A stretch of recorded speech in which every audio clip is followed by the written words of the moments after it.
Witam Państwa serdecznie. Chcąc zwymiarować w naszym projekcie ściany, elementy dowolne, meble kuchenne, jak również odległości pomiędzy obiektami 3D, na pasku narzędzi odnajdujemy wymiarowanie. Możemy je również odnaleźć w menu w zakładce Wymiary.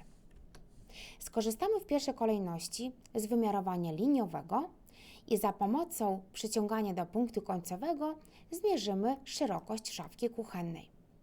Klikamy na ikonkę liniowy, odnajdujemy początek szafki, klikamy lewym przyciskiem myszy i kierujemy myszkę do końca szafki. Klikamy po raz kolejny lewym przyciskiem myszy, kierujemy myszkę w dół i potwierdzamy ponownie lewym przyciskiem myszy. Pierwszy wymiar mamy zrobiony. Gdybyśmy chcieli skorzystać z wymiarowania w szybszy sposób całej zabudowy kuchennej, możemy skorzystać z wymiarowania szeregowego. Jak widać, program automatycznie odnajduje ostatnio utworzony wymiar, traktując go jako linię bazową. Kierując myszkę w wybraną stronę w prawo albo lewo, program będzie generować kolejny wymiar wybranego przez nas elementu. Dojedziemy więc do końca drugiej szafki kuchennej, kolejnej oraz na przykład skończymy na szafce szufladowej. Potwierdzamy lewym przyciskiem myszy, a następnie prawym przyciskiem myszy albo klawiszem Enter kończymy nasze wymiarowanie. Escape wychodzimy z funkcji. Wymiarowanie w poziomie mamy zrobione, możemy również zrobić je w pionie. Skorzystamy ponownie z tej samej ikonki i zrobimy te same wymiary w pionie, mierząc zabudowę kuchenną wysoką. Odnajdujemy pierwszy punkt, kolejny, lewy przycisk myszy i pierwszy wymiar mamy gotowy. Po raz kolejny wymiar szeregowy, druga szafka, trzecia oraz szafka cargo. Prawy przycisk myszy, Escape, wychodzimy z funkcji. Wymiary szafek mamy już gotowe. Możemy teraz zmierzyć odległość za pomocą wymiarowania dowolnego, na przykład pomiędzy narożnikiem a stołem. Zaznaczając ikonkę dowolny, odnajdujemy pierwszy punkt i kierujemy na przykład do stołu. Klikamy po raz kolejny lewym przyciskiem myszy i potwierdzamy lewym przyciskiem myszy nasz wymiar. Wymiarowanie dowolne, czyli jak sama nazwa mówi, wymiarowanie pod dowolnym kątem. Każdy wymiar możemy zmodyfikować.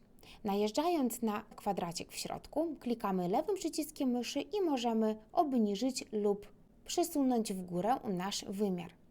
Również Escape wyjdę z funkcji. Możemy zaznaczyć kolejny, kwadracikami z prawej strony przesunąć do innej szafki. Escape wyjdziemy z funkcji, wymiary mamy poprawione. Kolejne wymiarowanie kątowe pomaga nam zwymiarować kąty w pomieszczeniu albo przy elementach dowolnych. Najeżdżając na ikonkę kątowe, zaznaczając ją, program poprosi nas o potwierdzenie naszego wyboru, więc zrobimy to za pomocą klawisza Enter. Następnie musimy wybrać wierzchołek kąta. Będzie to nasz górny lewy narożnik. Pierwszą ramię kąta, czyli ściana, która znajduje się na górze. Za pomocą np. przyciągania do punktu bliskiego zaznaczę pierwszą ścianę. Drugie ramię kąta, czyli kolejna ściana, lewy przycisk myszy i jak widzimy, ściany są wyrysowane pod kątem 90 stopni. Możemy również zmierzyć średnicę oraz promień. Przejdziemy sobie do wyrysowanych okręgów i zmierzymy średnicę pierwszego z nich. Zaznaczymy górny okrąg i pojawi nam się automatycznie wymiar, w tym przypadku 1600 mm. Lewy przycisk myszy i wymiar mamy gotowy. Skorzystamy również z promienia. Wybierzemy kolejny okrąg i promień, który nam się pokazuje, jest to 600 mm. Dwie ostatnie funkcje również działają w przypadku łuków.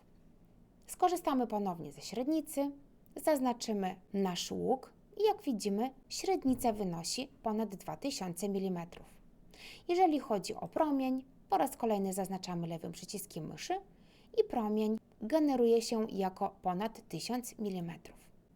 Możemy również skorzystać z pozostałych funkcji, np. wymiarowanie od linii bazowej, edycja tekstu wymiarowego, jak również z ustawień wymiarowania. Wchodząc w ustawienia, w modyfikacje, możemy dopasować nasze wymiarowanie do naszego indywidualnego stylu.